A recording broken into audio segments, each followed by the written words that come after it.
Gold trusted gold buyers తాకట్టులో ఉన్న బంగారాన్ని విడిపించి ఈ రోజు ఉన్న మార్కెట్ ధరకే కొనబడును.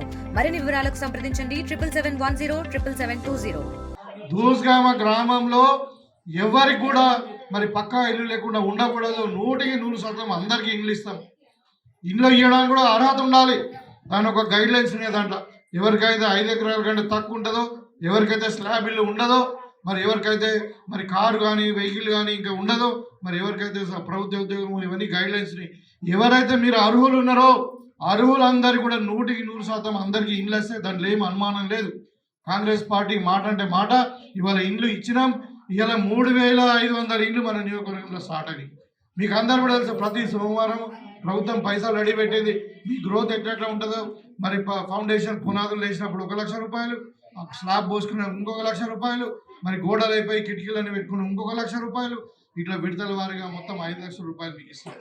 400 నుండి 600 ఎస్ఐటీ వరకు మీరు కట్టుకోవచ్చు సొంత జాగాలో.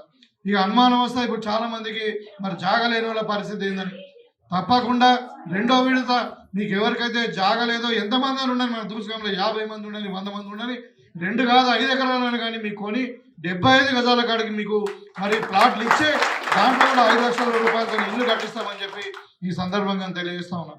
ప్రతి సోమవారం డబ్బులు పడితే మీకు కట్టడం మీదకి అంచనా మీకు. కాబట్టి దీంట్లో అంటే ఎన్ని ఇబ్బందులు ఉన్నాయి, ఇలా కాంగ్రెస్ పార్టీ మాటను నిలబెట్టుకోవాలని చెప్పి ప్రయత్నం చేస్తూ ఉన్నది. ఇక మాట్లాడేవాళ్ళు చాలా మాట్లాడతారు. 10 ఏళ్ళు అధికారంలో ఉన్న వాళ్ళు ఒక ఇల్లు కట్టలే, పేదలకు ఒక గుంటెడు భూమి ఇవ్వలే, ఒక పిల్లగానికి ఉద్యోగం ఇవ్వలే. ఇవాళ వాళ్ళు మాట్లాడుతున్నారు బీసీ రిజర్వేషన్ గురించి. 10 ఏళ్ళు బీసీ రిజర్వేషన్ ఇవ్వక ఎవరు వద్దన్నారా? ఇదే కవిత, ఇదే కేసీఆర్, ఇదే కేటీఆర్, ఇదే అయ్యా కొడుకు బిడ్డ వాళ్ళు కూడా వీళ్ళే ఉన్నారా, ఇంకోరు ఉన్నారా? మరి వాళ్ళు 10 ఏళ్ళు అధికారంలో ఉన్నప్పుడు ఎందుకు ఇవ్వలేదు? ఇవాళ మాట్లాడుతున్న కాంగ్రెస్ పార్టీ ఇస్తాను ముందుకు వచ్చి బిల్లు పెట్టిన తర్వాత క్యాస్ట్ సెన్సర్ చేసినాం, మనం కులగణన చేసినాం. మనం చేసిన తర్వాత ఇవాళ దేశానికి ఆదర్శంగా నిలుస్తూ ఉన్నాం. ఇవాళ మోడీ ప్రభుత్వం కూడా భారతదేశం మొత్తం కూడా కులగణన చేయాలా.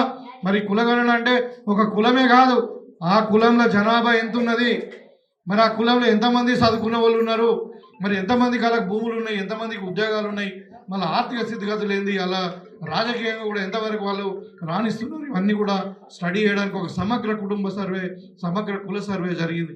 అది ఇలా భారతదేశం అంతా కూడా జరుగుతుంది. మనం చూసే వాళ్ళు నిర్ణయించిందంటే ఇవాళ మన తెలంగాణ ప్రభుత్వం సాధించినటువంటి ఘనతనేది. ఇండియా పాకిస్తాన్ తాజా అప్డేట్స్ కోసం డౌన్లోడ్ చేసుకోండి RTV లైవ్ యాప్.